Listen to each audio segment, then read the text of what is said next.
Small step for man, giant leap for mankind.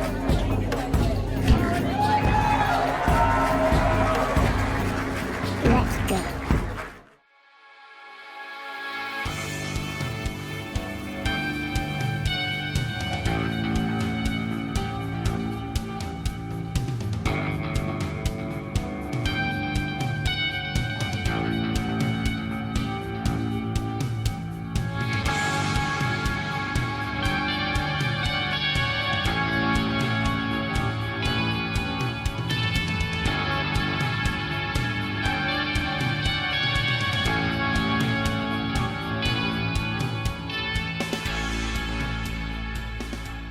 Welcome to the UnFuckIt Discussion, everyone. It is June. Well, like June. Holy shit.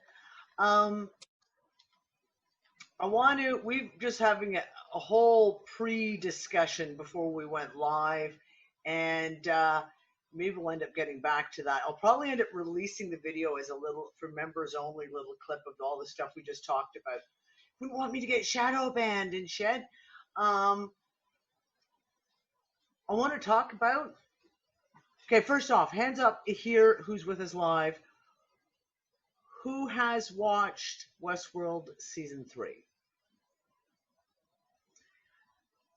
Nick and I have just started, because you know me, I like to binge watch, so I've waited until the whole Season 3 was done so I could download the season, and we're halfway through. We're only halfway through Season 3. I will say this to start off.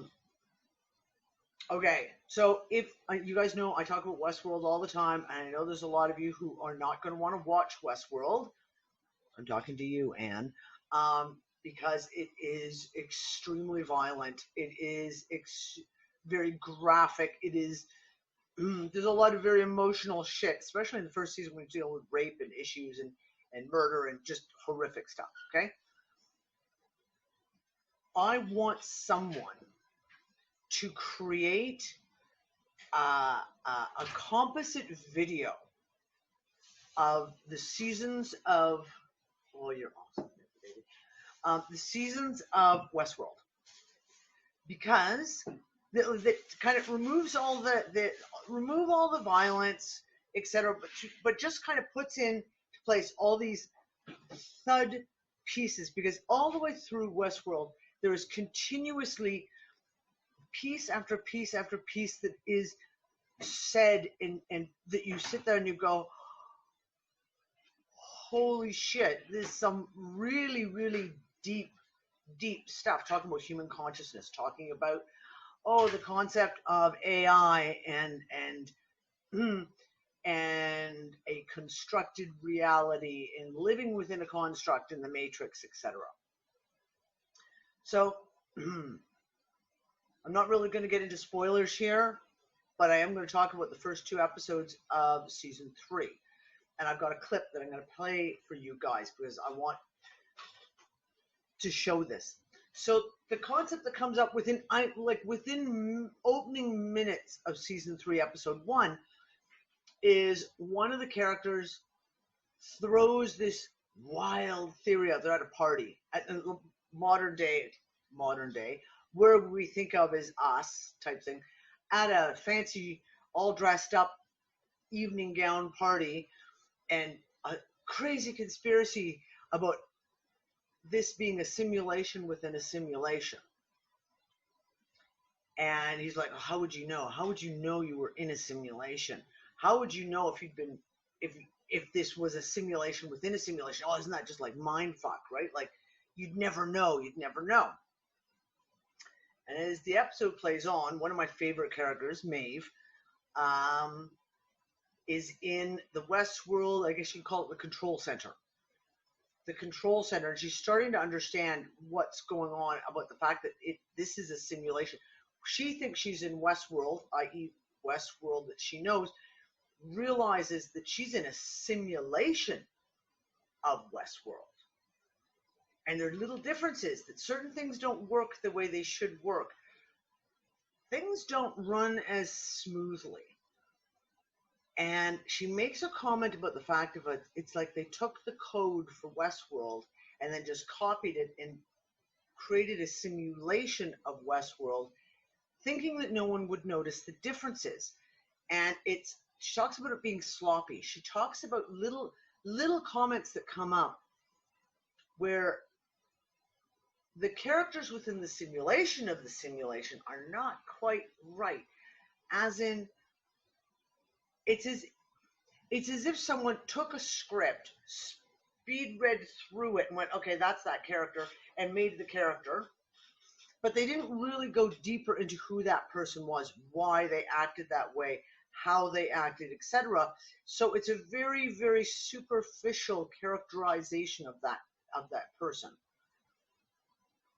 And at one point she opens up a console and she's realizing this console is pointing to the outside, if you will, outside the simulation, i.e. in the simulation, not the simulation of the simulation, if you can follow me along on this, because it's confusing.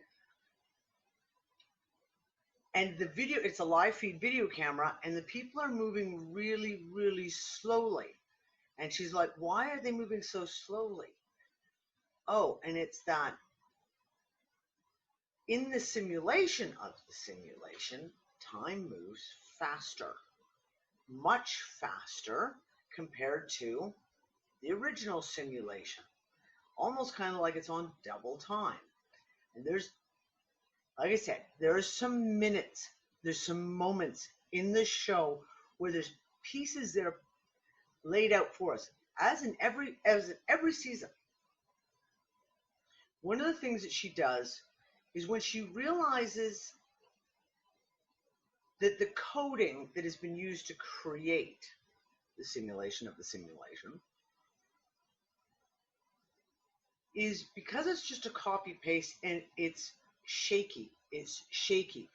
And she starts to get the idea of, if we can shake up the coding, if we can, it's almost like there's just not quite enough bandwidth to run all these characters. If we can get the characters to start doing stuff, interacting outside of the storyline, start acting, doing things, discussing things that are outside what they've been programmed to discuss. And she turns to them, these two lab assistants, and says, what's the square root of -1? And the two of them start talking, and they're talking, and they're debating back and forth about, well, what would the square root of -1? Well, no, it would be like this, and we calculate it like this. And the other one's, no, it wouldn't be like this. And things start getting like just a little glitchy. So she enters back into the simulation of the simulation, because she realizes something that's profound about the simulation. So give me a second here, guys. I'm going to pull up this video. It is about, it's almost 5 minutes. Those of you who are a bit squeamish may not want to watch the first minute or so. When the shooting starts, it gets a little descriptive. Okay, let's go to share screen, share with sound. Now you guys tell me if you can hear this okay. Okay, I'm gonna put this to full screen. No, I gotta get rid of the chat first. Okay. Ci vediamo all'inferno, fascista di merda. Ma non ti mando prima io. Save you the trip, darling.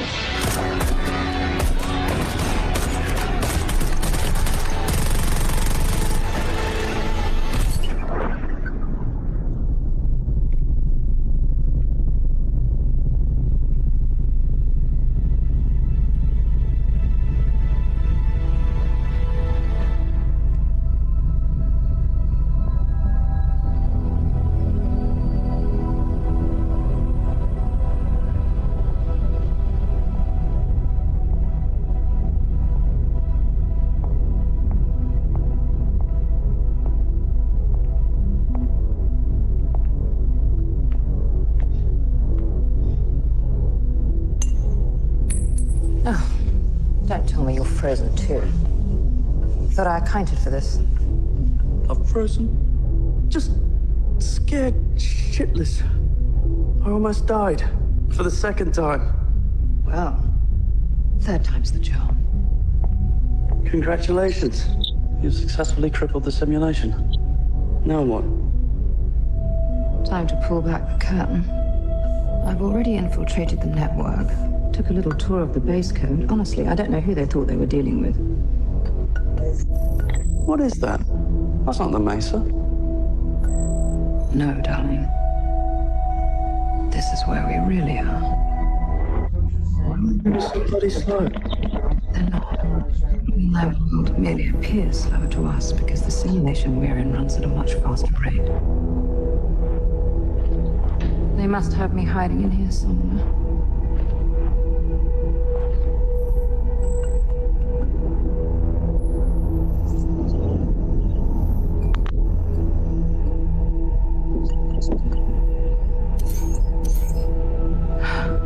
And there I am.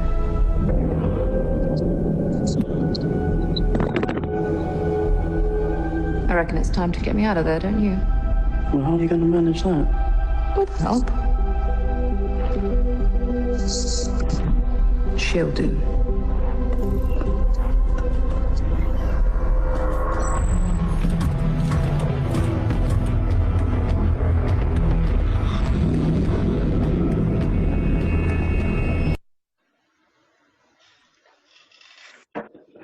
So, hold on, we got to mute some people. There we go. Okay, so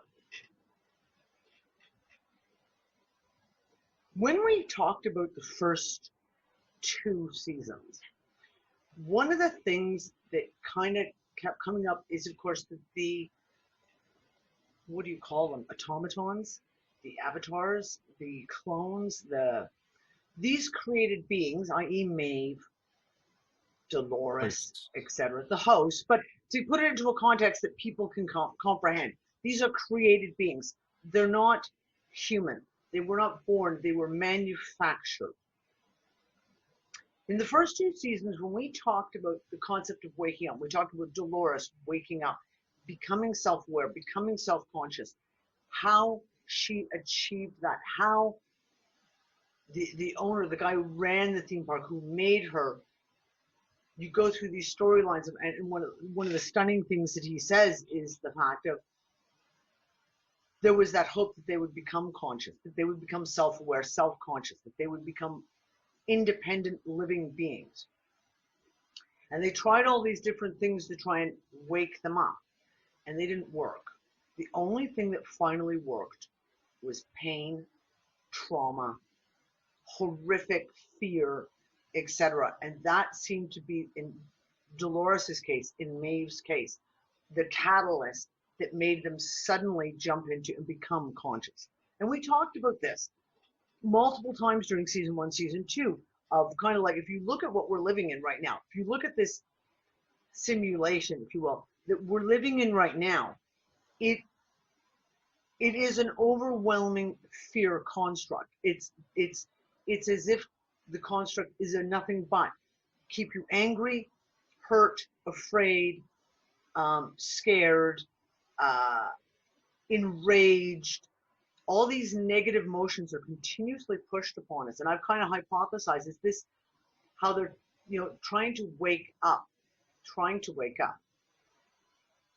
the beings within the construct.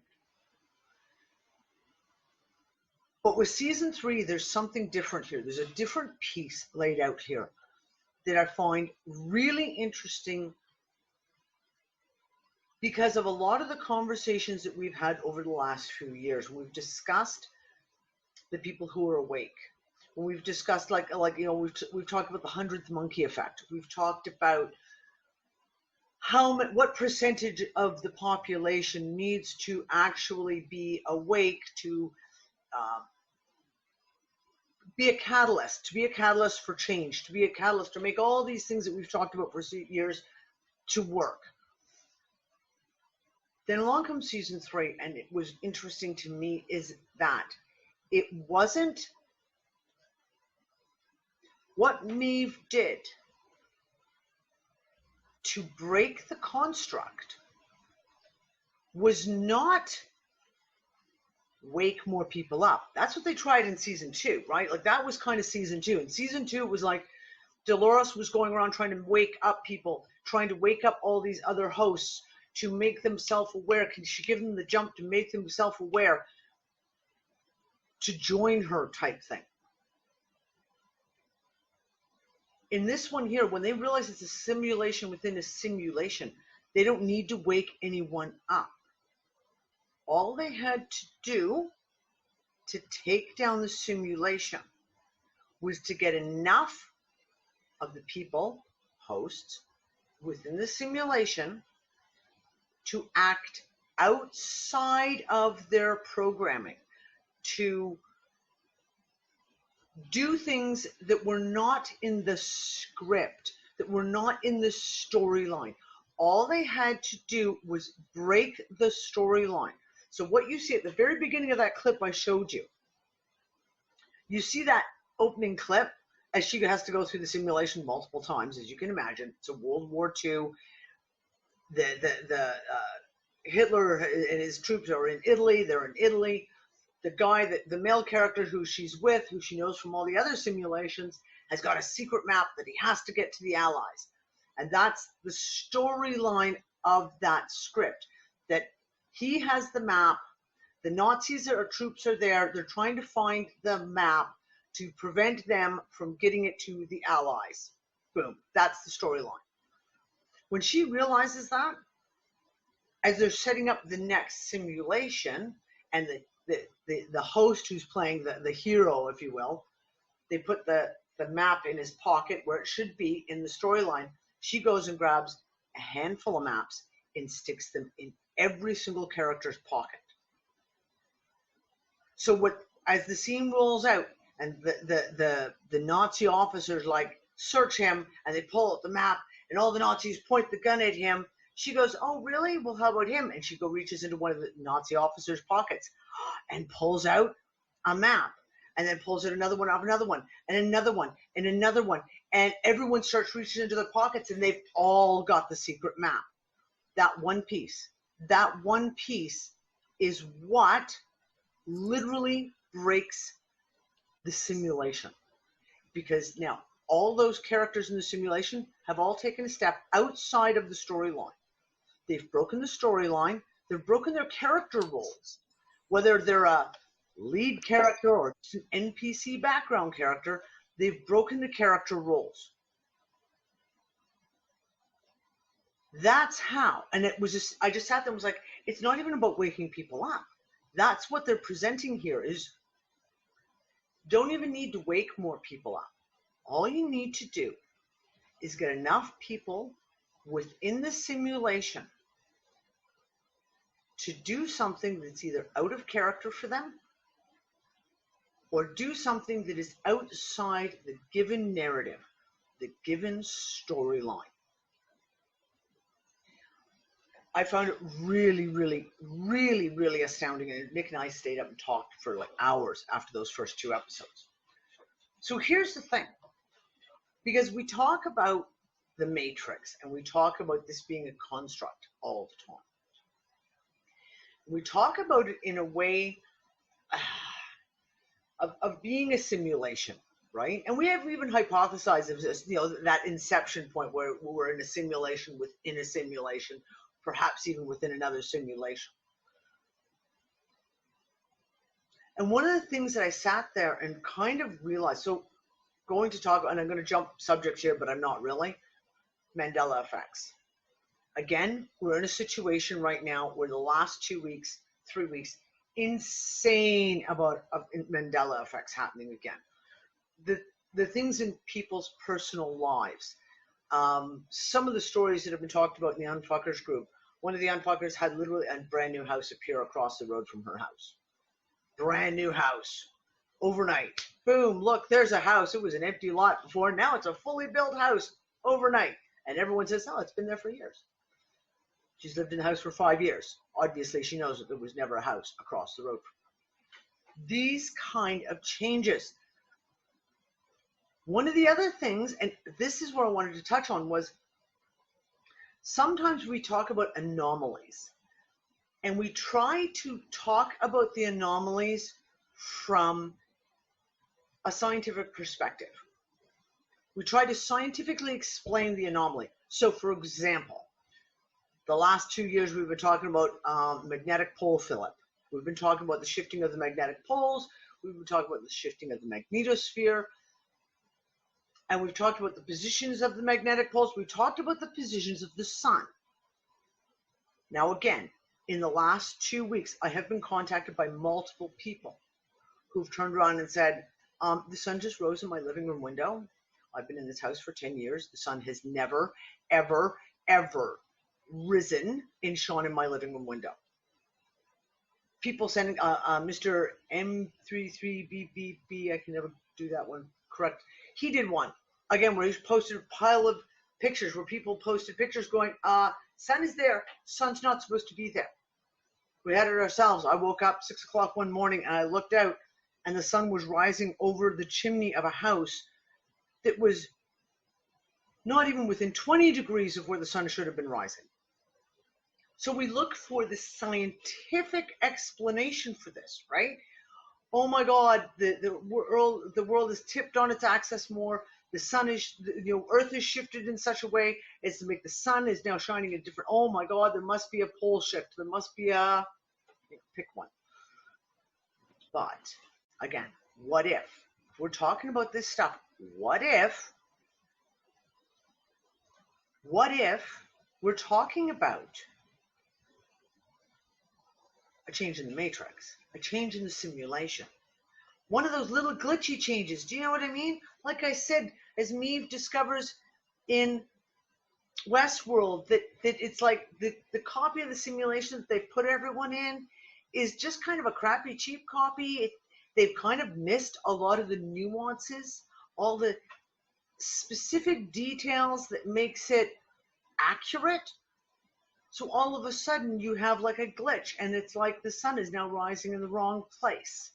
The moon is now in the wrong place. We have weird that I joked and said I had weeded my garden bed. This was 2 weeks ago.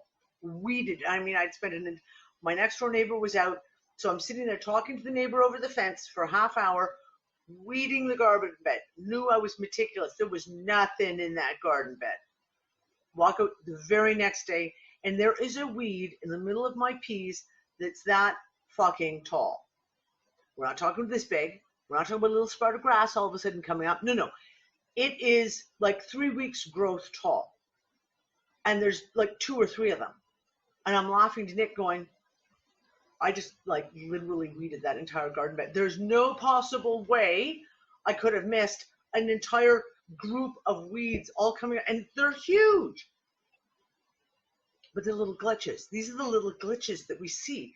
And all of a sudden I'm sitting here looking, like I said, the show this week, watching season 3 of Westworld, and just thought the copy of the copy. We've talked about that, like the aspect, if you keep taking a photocopy of a photocopy of a photocopy of a photocopy, what happens? Sooner or later it becomes unreadable, doesn't it? It becomes so grainy and pixelated that you can't even read it anymore.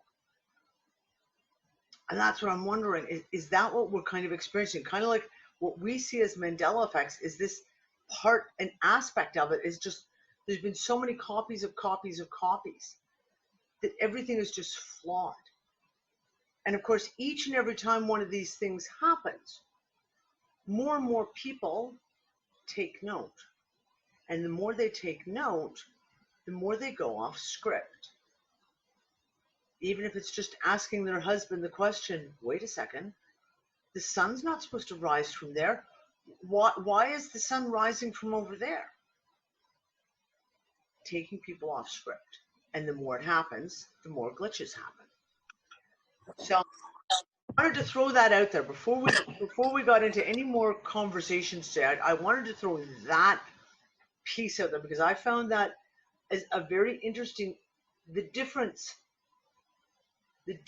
between needing to wake, we have to wake everyone up, to no, we don't have to wake everyone up. No, we don't have to wait until everyone is awake. All we have to do is get enough people asking questions to take them off script, to take them a sidestep out of the storyline, out of their character package of what they were programmed to be. Do you know what I'm saying? So I wanted to hear you guys. I wanted to get your. I'll put the chat back up again. I just realized that. I've got one question. On you go, Monty. From what you were saying, how is time being affected? Like, you know, because most of us are old enough to remember the 20th century where time would just slowly go. But like, it's well, I'm in Australia, so it's the 11th of June, and this year's felt like about 10 years. And so I'm wondering if the timelines are collapsing or the construct's collapsing, and things are changing, because we are still us, but time is changing around us. Yep. Or can you sort of word it a better way? You know what I'm trying to say. Yeah, no, and that's what I said, because it was very interesting. Is when she looks through the screen and is looking at the, if you will, the simulation up from her. Yeah, they're moving much slower.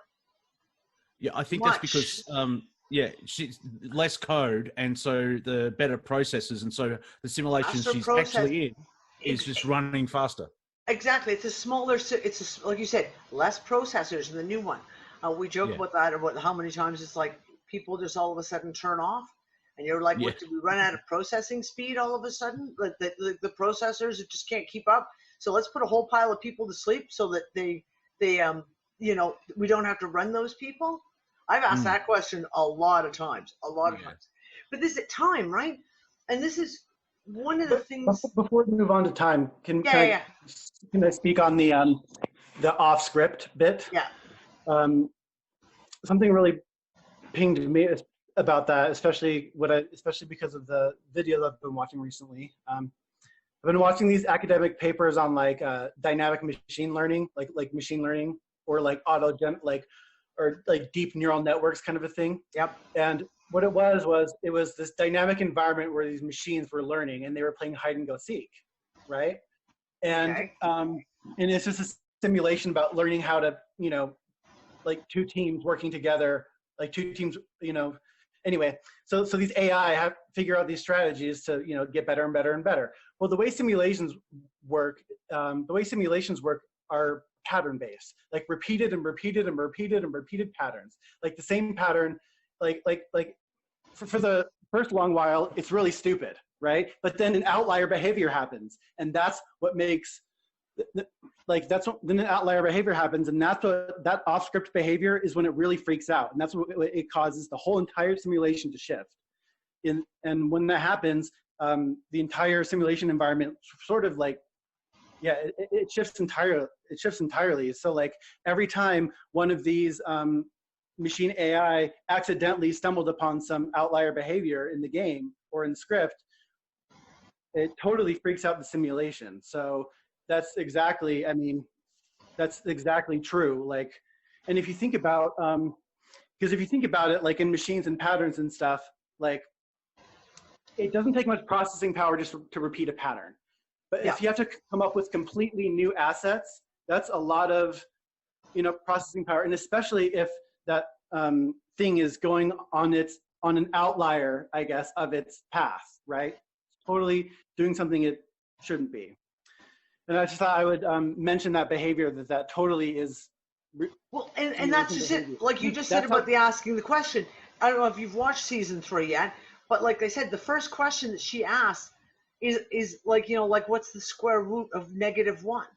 He just starts the two lab technicians going back and forth, going, well, no, because of this, and well, no, because if you did this, and then at one point, like a next scene later, she's sitting there, and the two characters, it's the man in that scene is the story writer. He's the actual story writer for the simulation, and her are talking, and when you're watching, all around them, there's lab staff, there's lab technicians, there's scientists, there's analysts, and they're all discussing the square root of -1 question. And they're all arguing over it.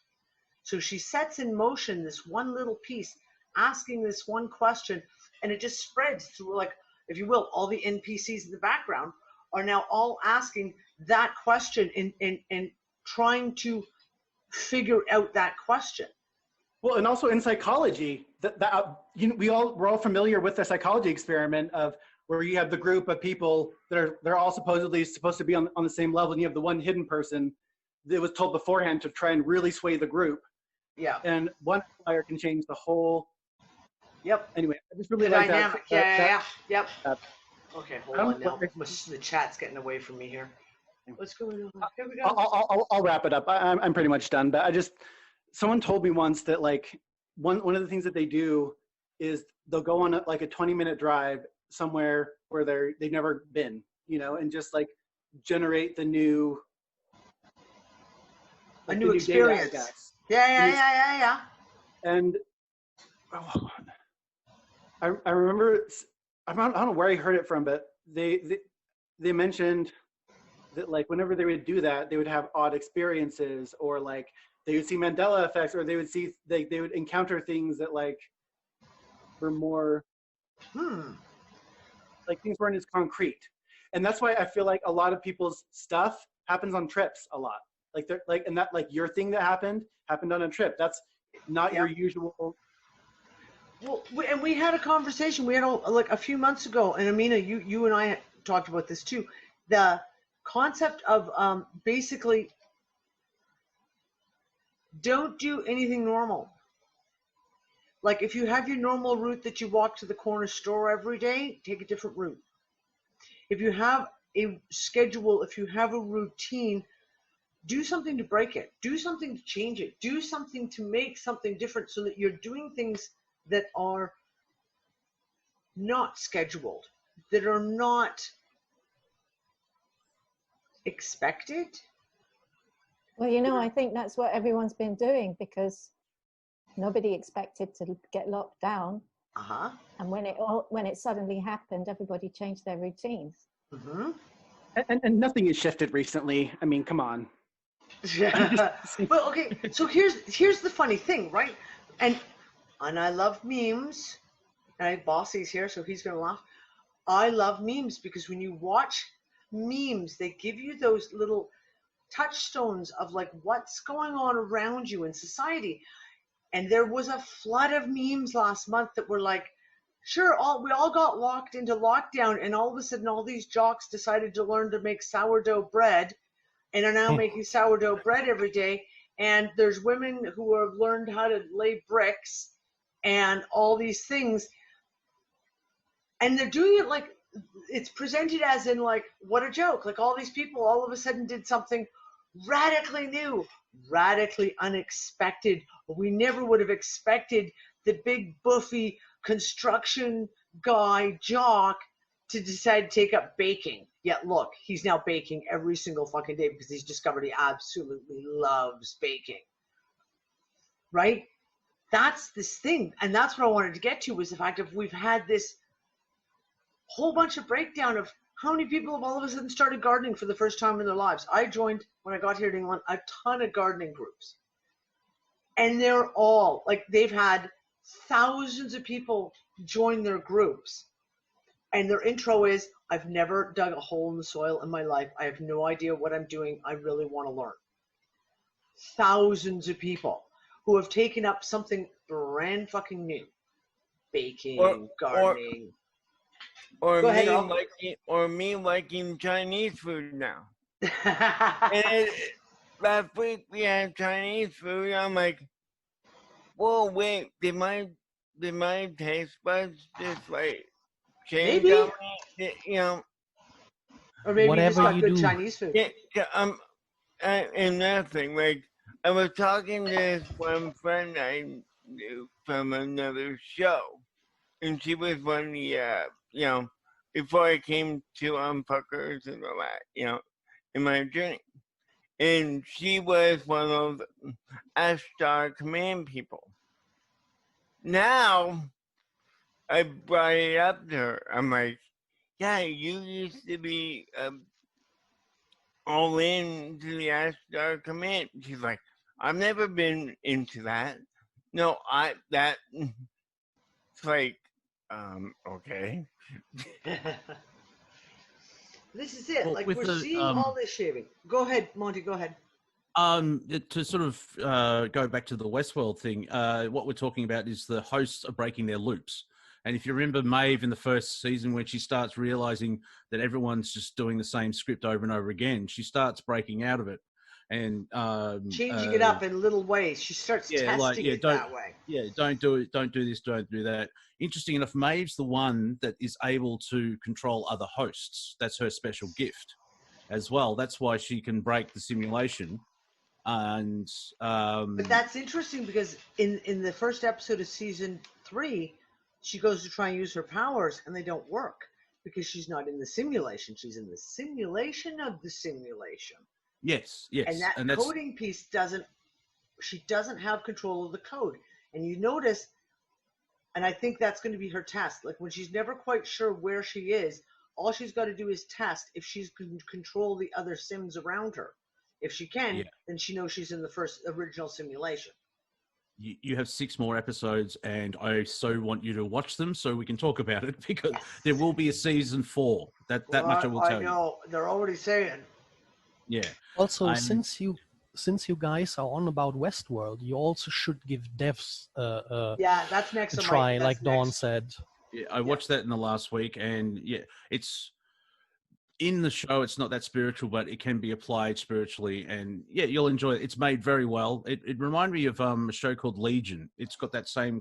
All the money's on screen, like the story is completely different, and it's fascinating. It's on my next list. It's once I finish season 3 of Westworld, because we've just finished episode 4 last night. It's halfway through. Yeah.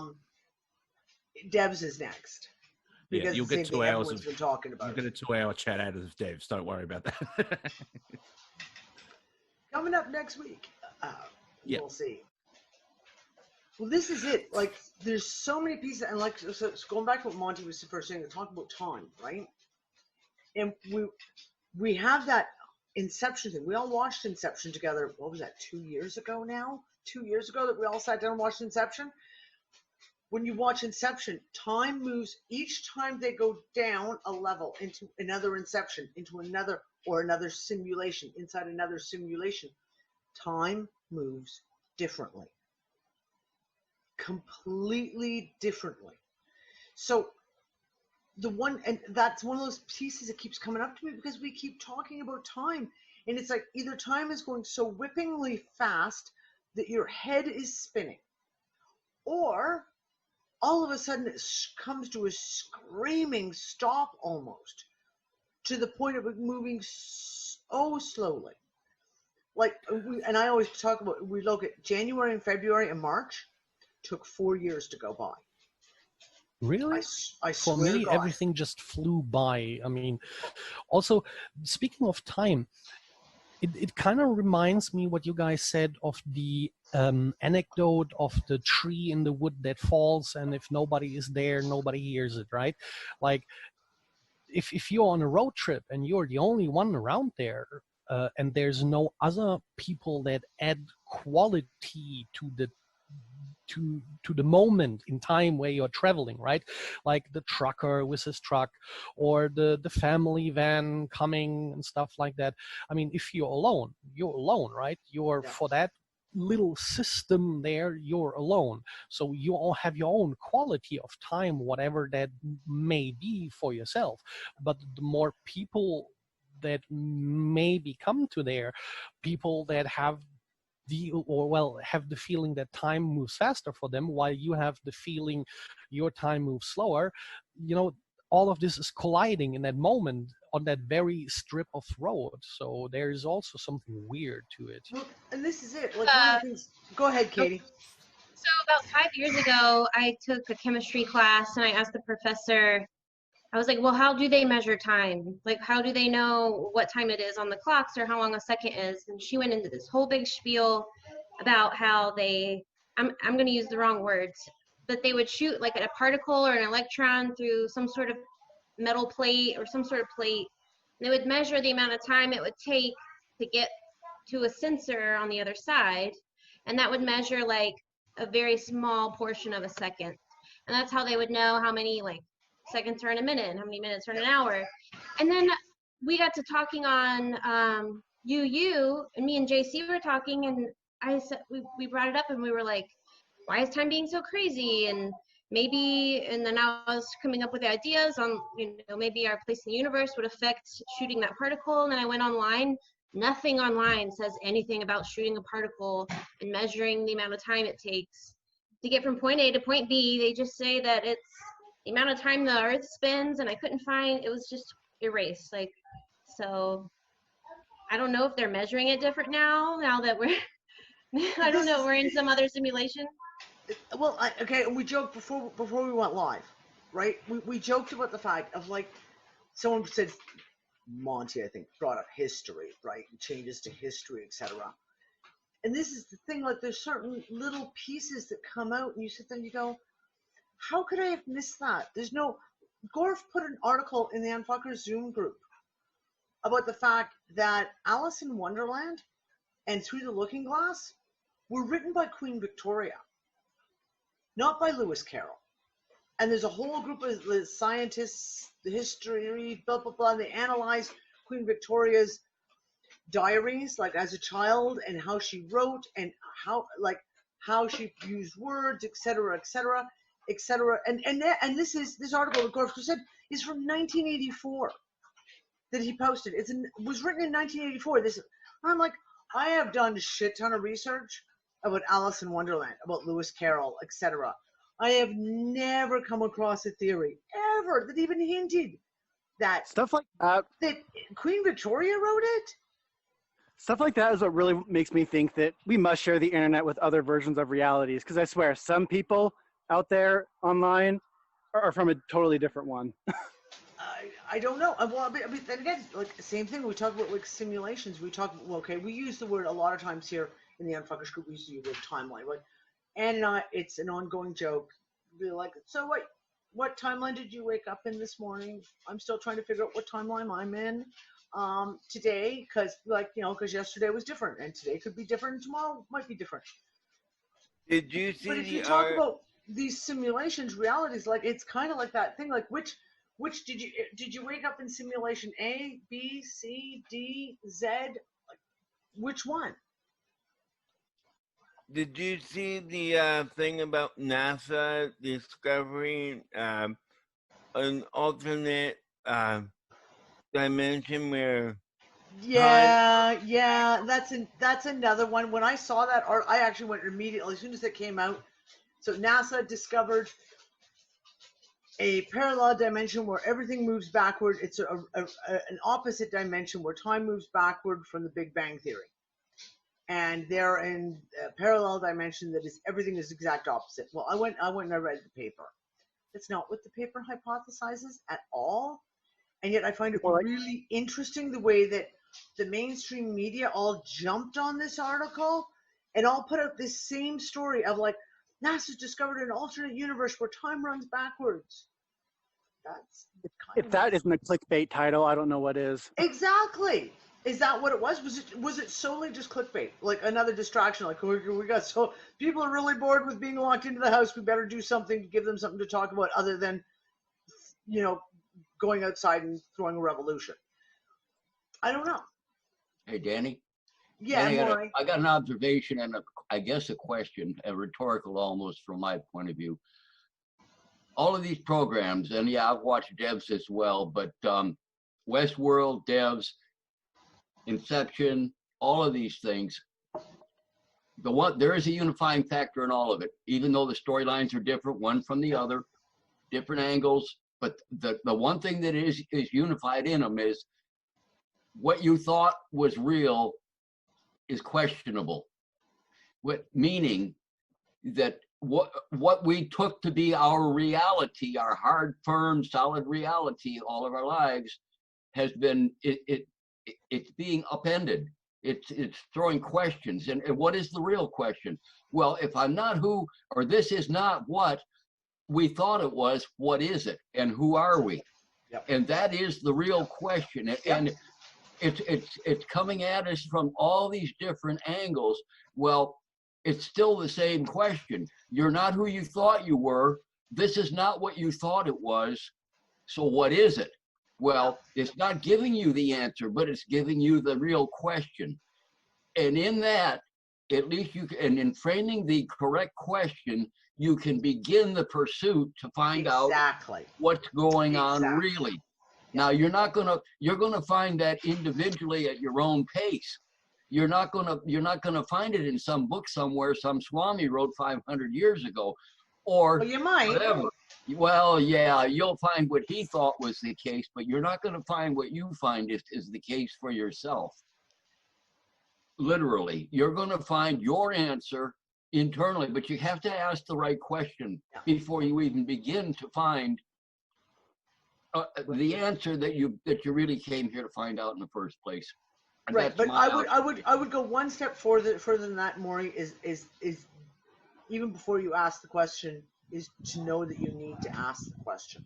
To get to that place in your mind where you have to get to the place in your mind where you realize that you can question. And that there's so much more going on here that this does not fit within the narrative I was taught as at Sunday school, at whatever. My phone's about to die. I'm gonna hop on my computer, but it doesn't have a webcam or a thing or a recorder. But can I just comment one last thing before I go on to viewing mode? So exactly along these same lines, with do you remember Agents of S.H.I.E.L.D.? Yes. How I think it was season 4. It was the same strategy. When they were comfortable living their life, like they designed it to be comfortable for them, and when it did, they never broke out because it was too comfortable. It was too comfortable. Right? Oh yeah. No. Actually, well, sorry, I didn't say it right. What I meant to say was it was the pain of the simulation that caused them to break out, right? And also, if you think about evolution, what animals stop evolving? And if you think about evolution is essentially the script changing, like the simulation changing, and if you think about evolution, like what creatures stop evolving? The ones that find a way to do life in a way that is really easy, doesn't challenge their survival. Crocodiles. Yeah, crocodiles, alligators, Been around forever. Evolved, no, I'm fine. And humans, why have humans evolved so fucking much? Well, we're pretty much the worst creatures adapted to live in this place. Besides our brains. It's interesting you bring up season 4 of S.H.I.E.L.D. because that is one that we've literally just last week, my eldest daughter said, we need to sit down and watch season 4 again. I'm like, yep, absolutely. Because again, it is a simulation. They're loaded into a simulation, and it is the main characters that you know outside of the simulation now having to figure out that they're in the simulation. So, remember when they realized when it was too comfortable, they realized something was wrong. Yeah. And what they needed to do to keep them, what they needed to do was to keep them like just enough. It couldn't be too crazy, but it was just enough to where there was comfort, but it was also like, yeah. It was real. Well, okay, so then we throw that forward, we go to The Matrix. Remember? I was about to say in the original The Matrix, when Morpheus is talking to Neo and he says, the first Matrix, no, it's not Morpheus, it's what's his name? It's the architect. The architect. The first simulation we made, the first Matrix we made, we gave everyone what they wanted. We made it beautiful and etc. and wonderful so that you would all have a lovely, peaceful, awesome existence within the Matrix. And people went, their consciousness went, this is wrong, this isn't right, this doesn't work, and they rejected it. Yeah. But hey, from one perspective, you could say the whole movie Westworld, right? You had these avatars that were sort of intelligent to a different degree, but they were not conscious, right? Yes.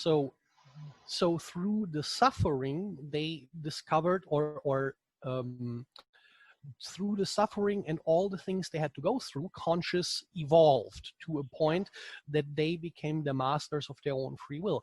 But with the Agents of S.H.I.E.L.D., okay, you had the happy phase, or like in the Matrix, like they said, you had these happy phases, but we're talking here about humans that already have been conscious. They didn't have to evolve conscious, they just had to wake up, right? So there's a tiny little difference, I guess. Well, there is, but again, it's Okay, let's call it what it is. In the Matrix movie, the AI machines are harvesting literally the electricity from the human bodies, correct? Using that to run the Matrix and to perpetuate their world, to keep themselves running. In the Westworld, you've got this whole thing. Well, what are they doing? What's the biggest part of it? It's not a theme park. Like, okay, it all started like a theme park just to go and have a good old time. But what if we find that out in season 2? What are they really doing? They're data mining. They're mining all the data of the humans visiting the park and building a construct of them. Now, season 3 takes that a step further as we were introduced to the guy who invented the AI that is running the construct, who's running the simulation, right? In our reality, we talk about it. What is the energy that keeps this reality going? It's our energy. Whether it is the birth certificate bonds that are then traded on the stock market, which are used to finance and create a monetary value that keeps the system running, or whether we talk about going much deeper into that, about the energy that we have. We are energy. We are the energy that powers literally the construct, the machine, the everything around us that can be harvested. So, even for the fact of being creative, our ability to be creators, they have to harvest that, right? An element of belief. Yeah. So this is there's a commonality that goes through these threads, that it's not just someone doing it for shits and giggles. It's not just someone doing it for shits and giggles, like I can do it, so therefore I will do it. In all of the threads, there's always a reason, even in the movie Inception, as they're, again, a very different concept, but the same thing. When they're creating these Inception moments and going into the dreams of these people, there is a goal. They're not just doing it for fun. They're not just doing it because they can do it. They're doing it because they need something. They're harvesting something, whether it's information, whether it's data, whether it's, I don't know, a rare diamond that they're trying to find. Doesn't matter. There's always a reason why it's created that way. And there's a harvesting mechanism that is attached to the reason why they're doing it. I find... Yeah, go ahead, Monty. Just thinking, if you could, I don't like theory, so I'm going to say story. The Archon story, they feed on loosh, which is negative energy, and to hold the construct into place, they use our belief systems to create the reality, and then they treat us like shit, which generates all the negative, and they feed off that negative energy. Yeah, exactly. Regardless of which story, I like the fact that you just said story, right? Regardless of which story you are believing today, right? Whatever one it is today that piques your interest, there's always that harvesting aspect. You also have, like, in Stargate, what did the aliens come down to do? They enslaved humanity to mine gold, therefore to harvest gold. When you talk about all these things, so when you read a lot of these like books like Genesis Antarctica, books like, even we can go on and talk about, like, for example, the Book of Enoch from the Bible, hypothesizing that, hold on, Lori, Faye, I can't see her. She's not in the waiting room to add her. So tell her to exit, like close it down, and then click again to enter in, because she's not up here in the waiting room that I can see. They created, you go to the concept that a race of beings, whatever you want to fucking call them, I don't give them names because names are a trap as far as I'm concerned. Names define a storyline, which is why I always try to steer Clay away from using specific names that are tied to a narrative. Your beings come down and they genetically create humans.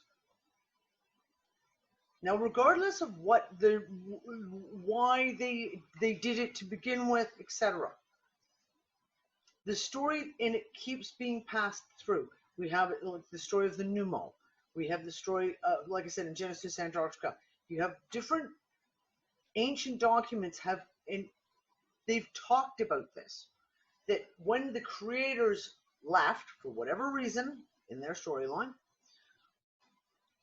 that others came in and enslaved. Because they recognized that there was something there that they could harvest. Jupiter ascending. What are they harvesting? They seed planets and then they harvest them. Now that's a specific. They give you a storyline, a narrative that's got it's to maintain everlasting life and literally harvesting a physical essence. Regardless, there's always a harvesting mechanism that's somewhere buried in all of these storylines. And this is one of the. Go ahead, Maury. Quick, yeah, just one little observation. I'm listening and thinking and seeing whatever the hell. There's two stories. There's their story and our story. If we focus on their story, which is with all of their different permutations, that's all that's one half of the equation. And the other side of it is, whose story is the most important? Is it our story or their story? I choose the position, at least in the last couple of years, and especially this year, whatever they do, it's just ancillary to our story. Our story is primary, not secondary, not how we react to them, but they're there for our purposes rather than we're here for their purposes. Yep. But it's a point of view, it's a frame of reference. But if you just make that little switch, things look differently. I offer that. I throw it out there. I agree with you, Maury. I agree with you, because if you look at what Hollywood is, it's basically telling you stories based on a paradigm of duality. There has to be a hero, there has to be a villain, there has to be something to fight against to keep the drama alive. Otherwise, you don't have a story. So they have to create something to fight against. So they have to have duality in their storyline. But it doesn't take away from the golden nugget that there is a simulation. But they have to create the storyline around, us versus them in some way. Otherwise, it doesn't create any drama. There's no conflict. So yeah, they have to follow the story arc. Yeah. Right? So I take out the conflict, I take out the duality, and I just leave the basic things to ponder upon. Like it could be organic, it could be us. Yeah. It could be us against us in a way. We're the ones creating our own misery, and how do we overcome that? But like when it comes to storylines, when it comes to Hollywood movies, it's automatically going to be a dual-based story. So they have to create. They have to create the negative entity. Otherwise, people won't watch it. Like the hero's journey, which is like Star Wars is the basic hero's journey. Yeah. Yeah, but don't they all have one thing in common? I mean, the story about the Namu, or the story about the Archons, or let's say Westworld or Star Wars, they all have the same arc, so to speak. They need to abuse us. They need to have us suffering, and all of this is possible only to a certain degree of this curve, until it meets the what do you call it, like the crescendo or the highest point of pitch, and then it all breaks apart, because in those stories, or in the real life stories, everything becomes conscious up to a certain degree, and once the consciousness kicks in, everything collapses. I have a weird story from the internet where someone had a Quake 3 server running on a server, on a newer one, and he forgot to turn it off. So there were NPCs in there, or bots that were fighting each other. And the player could join into, let's say, a deathmatch. So this server ran for, I don't know, 5 years constantly, because the person forgot to turn it off. Then one day he realizes that thing is still running. He joined the match, and he was thinking, hey, wait a minute, is this game broken because it ran so long? Because the bots stood there and have learned over the 5 years there's no possible way we can win this game, so we just stand here and do nothing. So the player joined now in, the odds were off. Right now is a third party in there. The third party wants to play the game, but the bots don't want to fight each other because they became, so to speak, over the story arc conscious, right? They said enough is enough. We have played this game. We have suffered enough. There's no way to win. We just stand here, right? Yeah. Good story. I like that one. The story arc of every story I've ever encountered. You start out with a pretty peaceful, harmonious situation. Then you have conflict. And then in the end, what is it? You have resolution. End of story. That's what's going on. Exactly. That's, we talk about a primordial past that was all bucolic and wonderful and everything, and mankind before the invasion and all of this stuff. It was, pre-Atlantis and all of that, with Mu and all of that was just wonderful, wonderful. And then all of a sudden, conflict came into the scene, and that's what's been the storyline, and we're in the middle of it still. Well, the story arc is, at the end of the story, you have resolution. I'm just here observing and suggesting that if we're going to follow this storyline thing, which Hollywood does, book writers do, everybody does, resolution is coming. Good. Can I have a lightsaber then? I want my resolution to come at the end of a lightsaber. What color would it be? If that's what Purple. you want, that's probably what you'll get. Well, that's sort of where I'm coming from. I've decided not to engage with the global narrative and just be a neutral observer. So I think that could be the difference now, is the story's ending and we're not turning into the bots in that server, but in a way we are, because we're not feeding the story anymore. Stepping out. And that's what I've been talking about for this whole fucking bullshit lockdown, is that my personal, I can only speak from my personal perspective, is that need to completely disconnect. Completely disconnect. And those of you who know me on Facebook know I have spent very little time on Facebook in the last couple of months, to the point of I get up in the morning, I check messages, I scroll through the UnFuckers group. Maybe in the evening I scroll through UnFuckers group again just to make sure everything's going smoothly. And I have no want or need to be involved in that global narrative. All the drama, all this shit that they're trying to get us to become involved in. Like, it's like, you pay attention to this. We have to. No. Like I said, I have been absolutely ecstatically happy to spend the last 3 months with my family, working in the garden, planting and digging, putzing around in the house, organizing stuff, doing tangible, real things within my immediate bubble of my reality. But all the shit that sits outside my immediate bubble of reality, I don't want to interact with it. I literally, other than going to the store and coming home, that's it. I have literally no want to, no need. I just closed it off. You're not alone in that, Danny, and I guarantee you there's an awful lot of people that are coming to very similar conclusions, especially in this year, okay? Yep. No, from January, but even more so in the last 3 months or 4 now, whatever. And of course, the system is going to say, oh, no, that's just denial. Well, that's what the system is going to say to try and keep you involved in the story.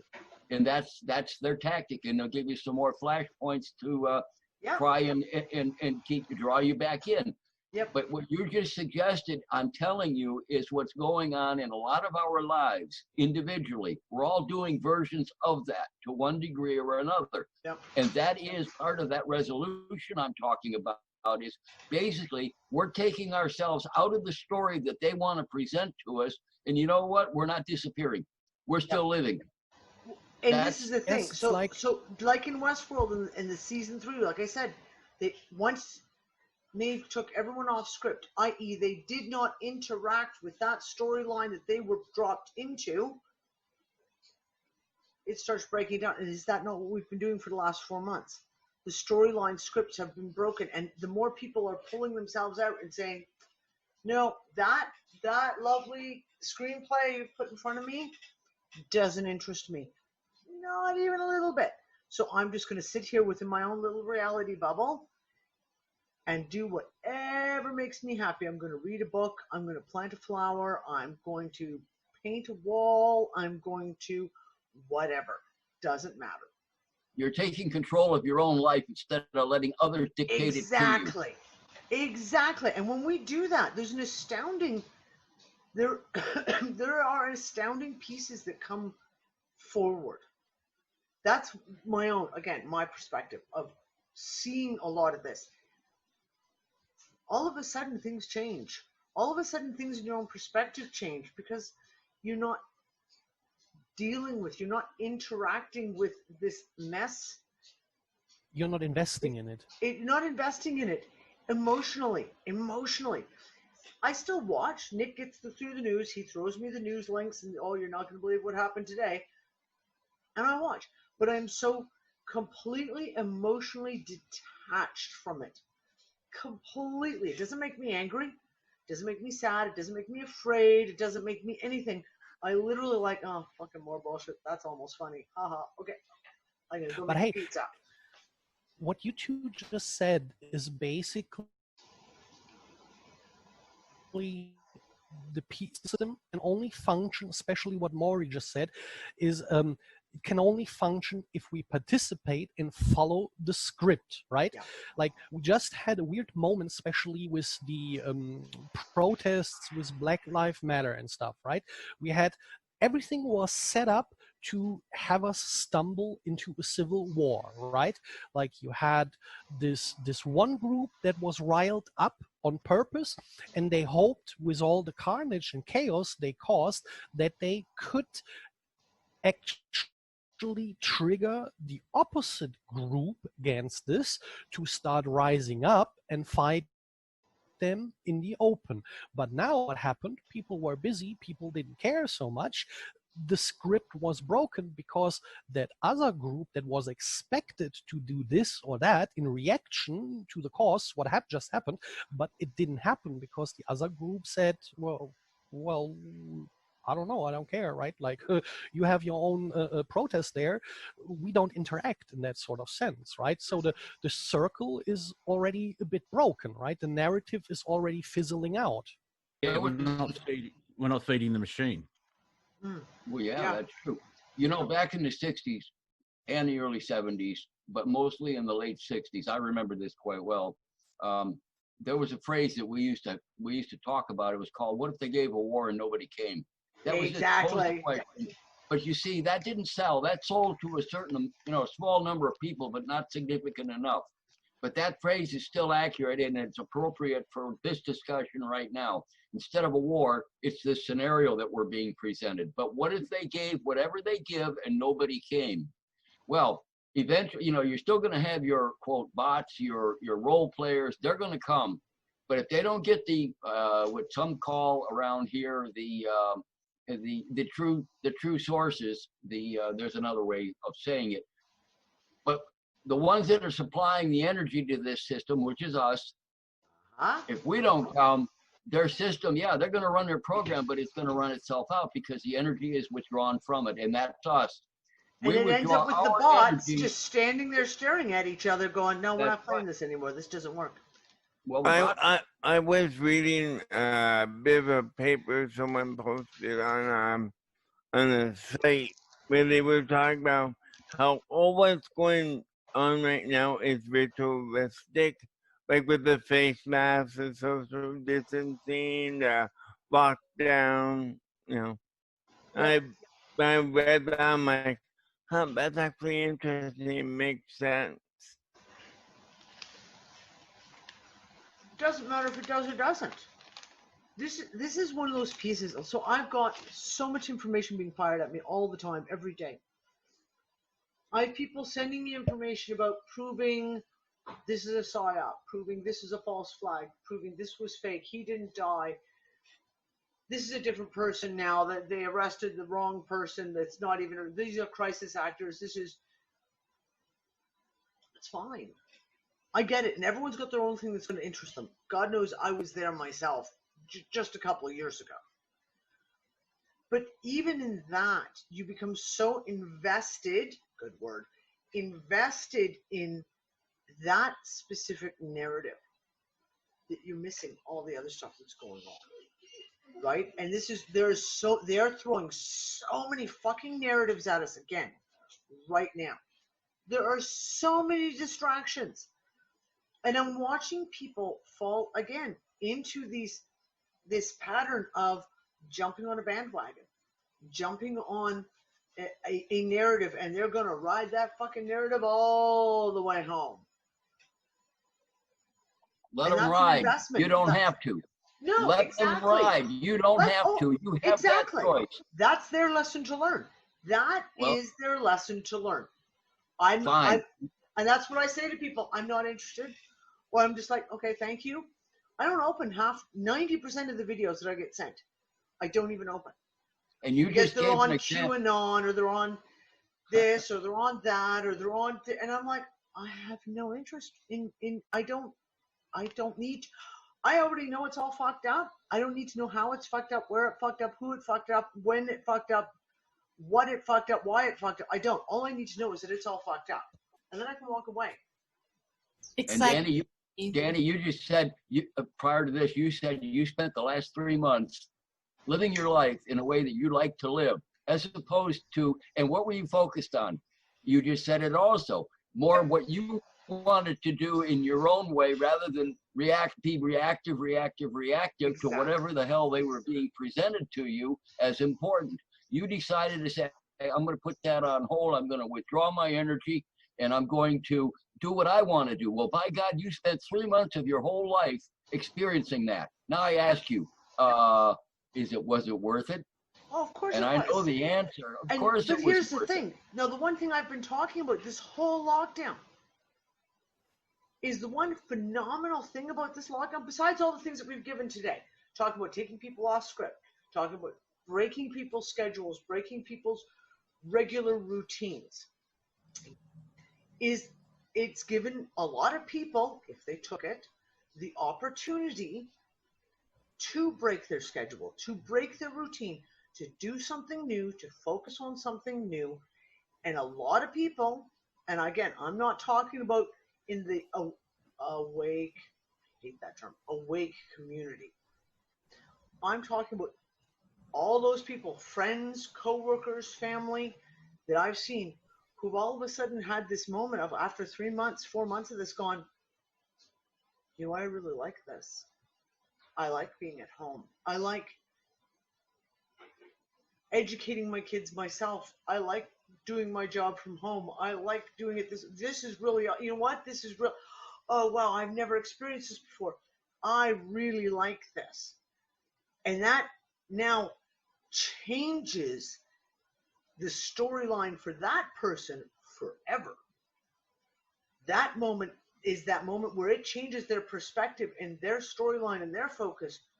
It's that there is no now normal, because they keep talking about going back to normal. We're like, fuck no, we don't want to go back to normal, because what they classified as normal before wasn't fucking normal. So, but they hijack the new normality with the masks and shit. Sorry, say that again, Mercedes. I didn't hear you. But they are hijacking the new normality with making laws that we have to wear masks and keep social distance. So break the law. Or don't do whatever it is they want to do. Make different choices. We make different choices. Step out of your character. Step out of the character character role that you're presented to run with. And we're doing that. And in so doing, we're experiencing a different kind of life to this whole thing, rather than be victims and subject to whatever the hell they're doing. We're taking control of our own lives and living them, and we're finding that it's more harmonious, more peaceful, more self-satisfying, more fulfilling, all of those things. And, you know, is it the end of the thing? No, we're still here. So, but we're living a different way. If we do take ourselves out of the former roles, character roles that we've been presented, that's what we're expected to do. Now, many people stay in them. That's fine. They're going to be staying in them. We see them on television all the time. But in the meantime, we're living our lives differently. And we're living our own story. The proof is in the pudding. Yeah, we're living our own story. And I've seen certain people where the energies have changed, and the lockdown has given us a moment to, like, for whatever reason, we're being shown you can be yourself now. And that's where the bandwagon narrative jumping on type thing happens, because some people don't want to be themselves. They're afraid of themselves. And so they jump on this bandwagon and they pick a side, like red, blue, ice cream, whatever. And they're going at it 110%. And of course, if you disagree with them or don't disagree with them, you're instantly a Nazi,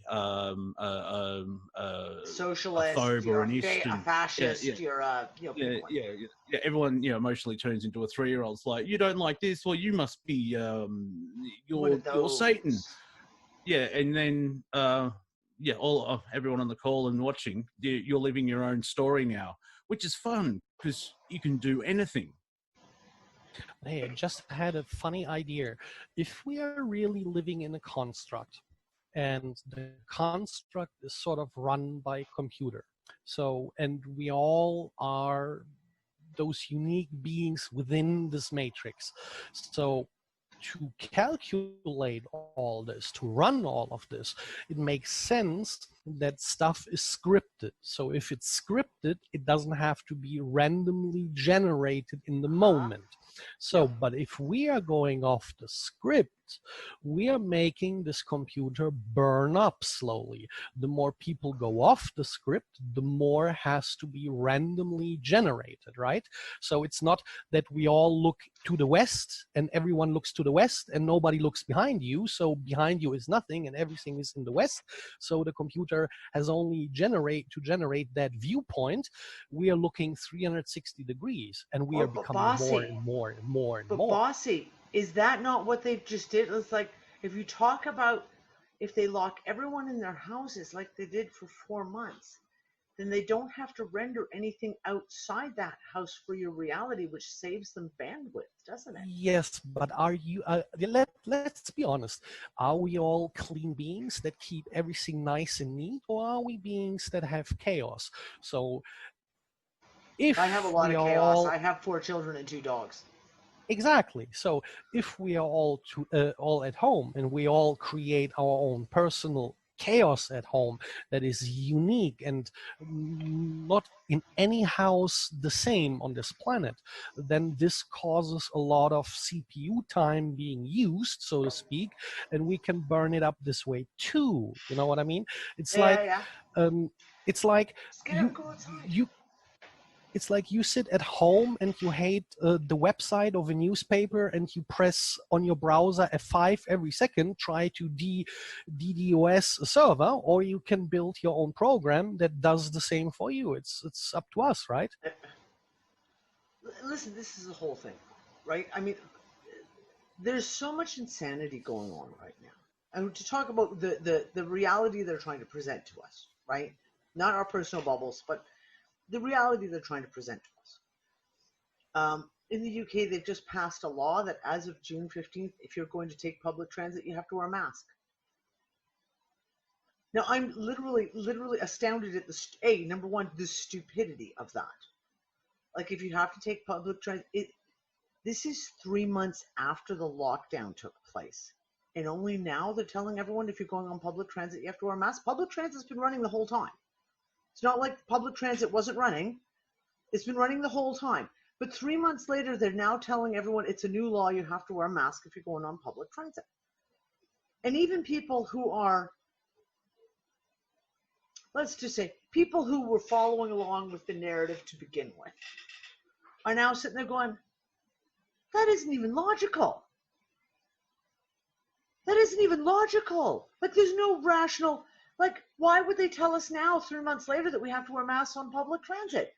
Why? If they'd said that back in the first week of March, everyone would have been like, oh yeah, okay, that makes sense. Oh, that's logical. Okay, I'll put on my mask. But now they're telling everyone they have to do it, and everyone's going, the fuck are you talking about? That's just stupidity.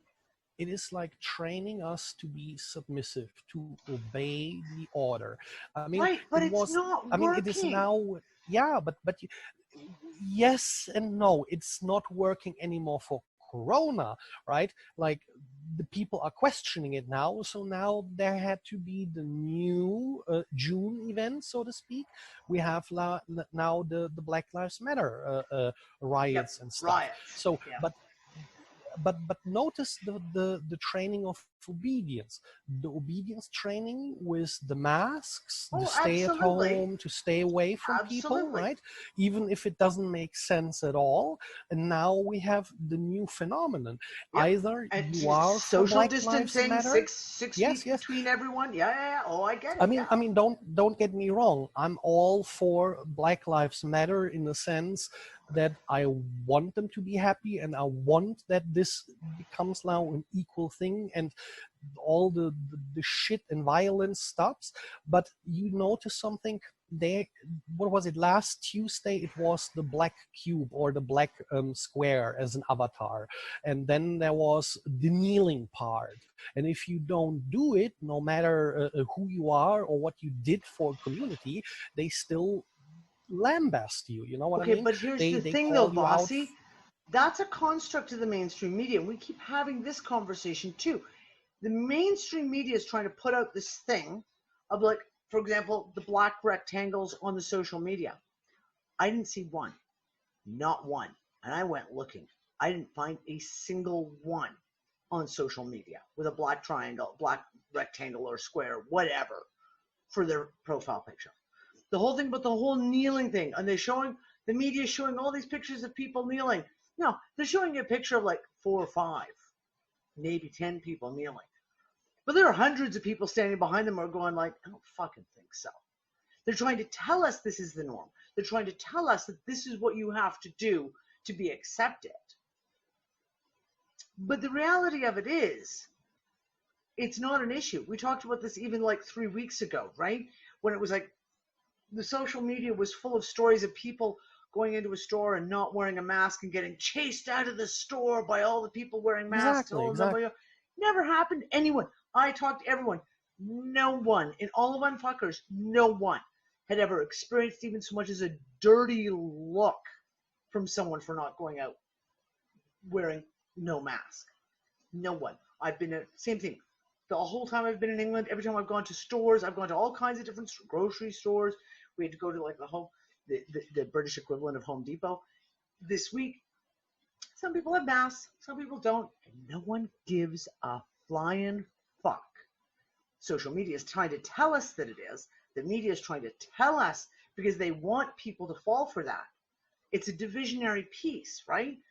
But yes, the programming is huge, and we've seen it. Nick and I commented on it. This not going near someone, that standing away from people, like as if you're at the grocery store and someone's buying bananas, you wait 4 or 5 feet behind them until they move off till you go and get bananas. It has become a piece of programming, which is, I think, part of the test, right? But at the same time, a lot of it is just crumbling away. And the more they set these ridiculous rules in place, like you've got to wear a fucking mask to go on public transit in England, people are like going, fuck no. Yeah, no. Not buying it. Not buying into this. Well, that's what's happened with the riots, where I've shared some memes where, do you want to hear a joke about the cure for COVID? It's a riot. Yeah. It's like, because apparently that was the cure for COVID, was riots, because it's we're fighting racism so everyone can stand next to each other, which just destroyed the whole medical narrative. It's like, well, unless everyone's going to get sick in 2 weeks, and that, yeah. This is just it. This is what I'm saying. Like,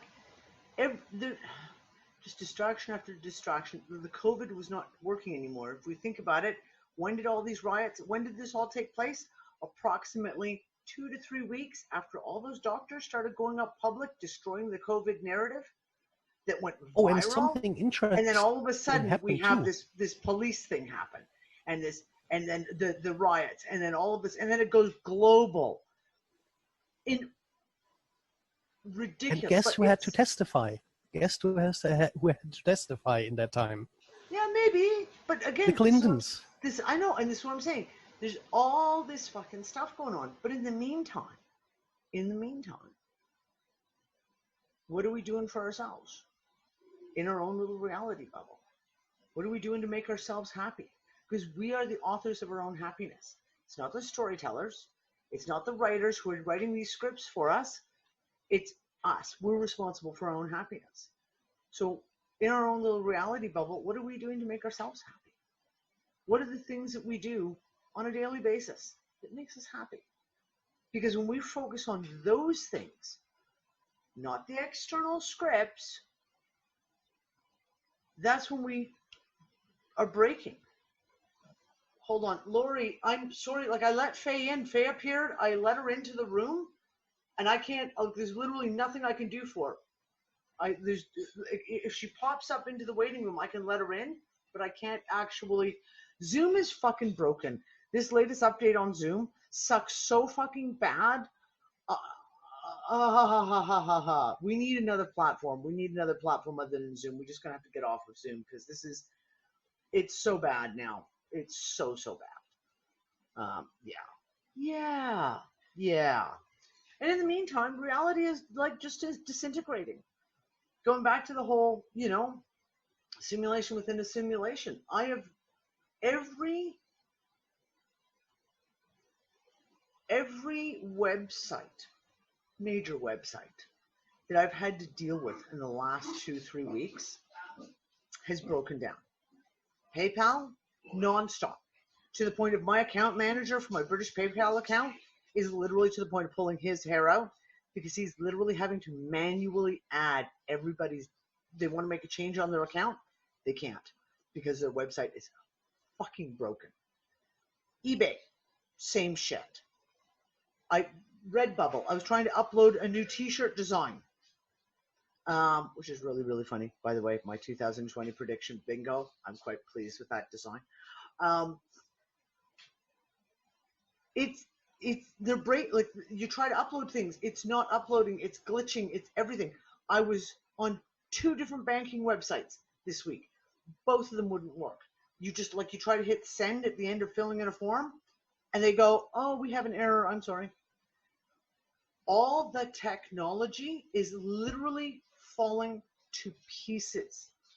And again, I'm like, is this breaks in the code? As in, is the code now been copied so many times that it's now a copy of a copy of a copy of a copy that now it's literally just broken? And we can see that in the technology? Yeah, Earl. This morning, I woke up around 5:30. I was up a while, but then I went back to I went to bed. I went to wash the mat too. Went back to bed. Woke up at 5:30 to find my TV on, and I had it off. And for some reason, my TV just woke itself up. It happened in our house is one of the phones randomly turned on, just all by itself. No one was touching it. No one was touching it at all. It just all of a sudden randomly just turned on. I'm still having weird dreams, which I'm wondering if that's part of the timeline collapses and stuff like that, where it's like, why am I hanging out with Metallica? What's going on? What's the that's awesome. They're meaning great. to But this? I want that dream. Yeah, I take that dream. That would be a cool I'll find dream. you in the I dream like time. that. Yeah, I'll find you in the astral. Yeah, I'll find you in the astral, Earl, and we'll hang out. We'll talk to Lars for 20 minutes. Yeah. No, this is it. There's just too much weirdness going on. Too much. Literally. Like I said, me and my hypotheticals and my theories of what reality is changes sometimes weekly. But I'm really, really, like, just this last few months, the shit that I've seen in my own personal reality bubble, not talking about that shit, my own, the flip-flops, the bizarre, you don't even keep track of them anymore. Like, when the personal Mandela effects, you have so many of them now that you can't even keep track of them anymore. And people say things, oh, what happened? Oh, I don't know. Like this week, it was like at least 5 or 6 different things that happened in the house that you're going, I don't know. But it's become the norm. Like, it's now Are you become still the having your norm. naps? Are you still having those snap naps, as we called them a couple of weeks ago? I did. Where it's like, today. oh, I'll just close my eyes. It's, Yep. I turned to Nick today. At 1 o'clock this afternoon, so like 2 hours before showtime. I was like, I have to go lie down right now, or I'm not going to make it to the show. And I just laid down for a half an hour, and I don't even think that I snapped out. It was literally just, it was like I needed to just power down for a half hour to be able to recharge myself to be able to get back up again. And again, it's just a matter of like there wasn't enough bandwidth, and I got zapped out. I don't know. Is it the energies? Because was there an eclipse? Because I know there was a full moon on the weekend. Eclipse. Yep. As well. So like, all the energies would have been out of whack anyway. Yeah, absolutely. Well, this is it. So you've got all, I mean, this is the strange shit. This is the strange shit, right? You know, for example, like I said, sometimes things happen. We try to describe them from a scientific viewpoint, what's causing them. So one of the things was, again, we had a sunspot. And a week and a half ago, it fired off several C-class and a couple of M-class flares out of the blue, out of nowhere. Now, it was rotated around the limb. It was not Earth-facing.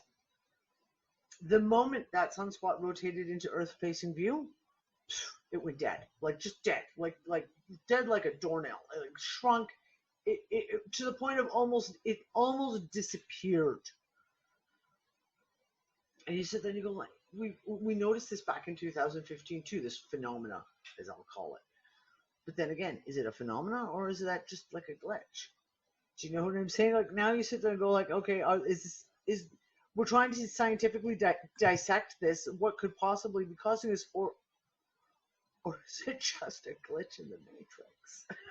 You know? Yeah, is the sun being nice to us? Like, I'm going to crap out here and fart out here. Oh, the earth, I'm just going to be quiet for a bit. Oh, Pascal, I'm going to crap out here and fart out here.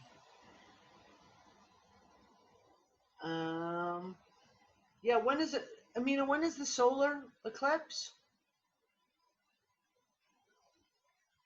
So last Friday was the lunar eclipse, and that one was energy draining because of the square to Mars in Pisces and Neptune in Pisces, and that one is really like switch off and snap and dream.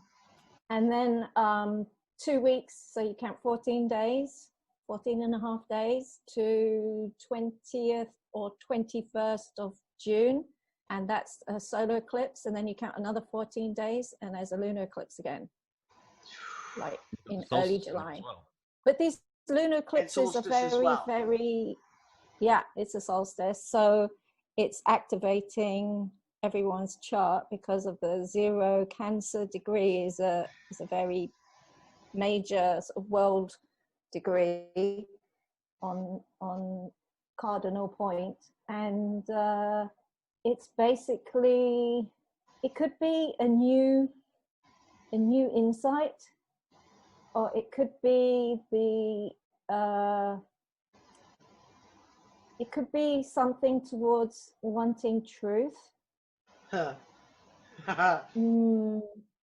it's the node. The node is actually in Gemini, but the eclipse is just 0 Cancer. So 0 Cancer is kind of us. It's us. It's us, and the North Node in Gemini is what are the facts? What's real? What's a belief, and what is a fact? So what are facts is the most primary thing. And then the next lunar eclipse after that is in Capricorn. It's the ending of the Capricorn eclipses. So it moves into early Capricorn, and although the south node is in Sagittarius, the eclipse is they're quite far away from the nodes. So we're coming to the end of a massive cycle that started in, I don't know, 1360s. Wow. Those eclipses actually started a cycle from the 1360s. So they started off being kind of far away from the nodes, and then they got close to the nodes halfway, and now they're further away. So that's why we're getting more eclipses in a year. But I'd say that we're completing something by the year 2060 or so. We're completing something, a whole phase that started from the 1300s. Yeah, well, I can't wait that long.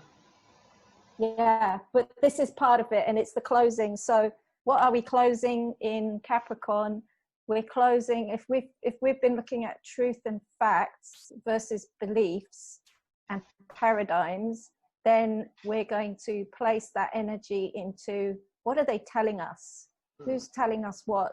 So it's probably got a lot to do with media. It's probably got a lot to do with MSM, and it's probably got a lot to do with people saying, hang on a minute, wait a minute, have we been played, or something like that? The collapse of the global narrative. Well, and this is the one thing I want to add in, because Nick and I talk about this all the time. Beliefs isn't just religious. Like when we use the word beliefs, we tend to think religion. Because there's one major belief structure that is really, really wreaking havoc, and that's the science belief structure, because that's turned into the new religion. And it is grossly not full of facts. Right? So this is one of those other ones that I think that we're going to see a lot of questioning of that between beliefs, what they've told us, versus actual facts. And it's not just religion, it's going to come down to even science, especially science. Oh, and economy. Who's Karen? Who's Karen? Like, Karen just sort of like popped out as a meme. Yep. As soon as the South Node went into Sagittarius. So Karen is beliefs, right? Karen is, I believe this, so therefore you must do that. Yeah. And that's the Sagittarius Gemini axis. I mean, couldn't you also everyone's calling out Karen now. Couldn't you just also define it in a simpler way? I mean, Michael Tessarian said it once really nice. It is the difference between have you been sold a lie to the difference if you bought the lie, so to speak. Sold the lie and bought the lie. Yeah. Yeah. And also something that burns under my fingernails for 2 weeks now. Maybe, I mean, if this is all a simulation or not, one thing is for sure. They turned Earth and our lives into a sort of a board game, right? Like it is in a way sort of a game, right? Like if you follow the rules, you can make progress, you can make money, you can buy a house, and if you don't act to the rules, exactly. So if that is some sort of a game, the game must have mechanics, and I can use mechanics to abuse them sort of as an exploit. Let's say if I con enough people to make 1 million, and the punishment for that would be to pay off, let's say, 600,000, but everything after the 600,000 is for me, so to speak, after I paid the penalties, sort of. Oh, you mean like mainstream I mean, banks? I'm not saying we should be aware of the mechanics, so to speak. And if you're aware of the mechanics, you see glitches or you see bugs that you can maybe exploit for something else, so to speak, right? Like to bring the bad part down and to sort of build our own. Yep. The home elapsing and being corrupted, and we're finding a new way of coding. If you want, yes, yeah, you can say it. Yeah. Cheat codes. Someone send me the cheat codes, please. That's all I want. Just send me the cheat codes. I need the No, wait. unlimited money The beauty in and the this is, unlimited lives cheat codes, please. but see, the beauty in this is a cheat code is a cheat, but an exploit is not a cheat. An exploit is something built in you can use. You know what I mean? It's not cheat. Yep. Well, darlings, we're gonna have to end the conversation here because, as you may have noticed with me glitching, my internet, it's going to shit. It's that time of night. I want to thank everyone for being here. It was a great fucking conversation. Yeah, interesting shit's afoot. Watch if you've got the stomach for the violence. Watch Westworld, season 3. And I'll watch Devs. That's Devs. Everyone keeps asking me. D-E-V-S. Devs. That's the other show we've been talking about. I haven't seen it yet. That's next on my hit list. So I say thanks, guys. I will talk to you all later. See you next week. Bye. Bye.